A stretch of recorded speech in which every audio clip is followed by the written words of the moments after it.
It can be time consuming when entering data across multiple columns and rows in Google Sheets or Microsoft Excel.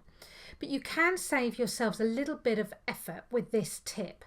I'll show you what I mean. So usually if I'm typing some data in here, just type my first number, press enter to move down.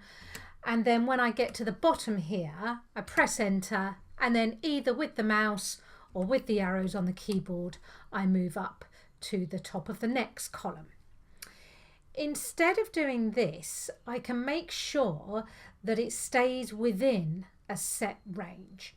So if I just delete the numbers that I've typed in here, and this time what I'm going to do first is select the area that I want to type within. So I've selected the area I want to type within, and then I'm just going to start typing. I don't click again, I just start typing.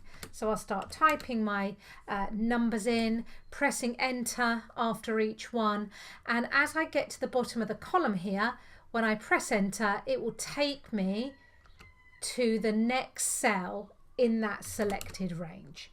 So it keeps me within that selection. So again, I've got to the bottom, press enter, takes me back up to the top. When I get to the end here, if I press enter, takes me to the first cell in the selection. So then I would just click away and carry on doing whatever I want to do next.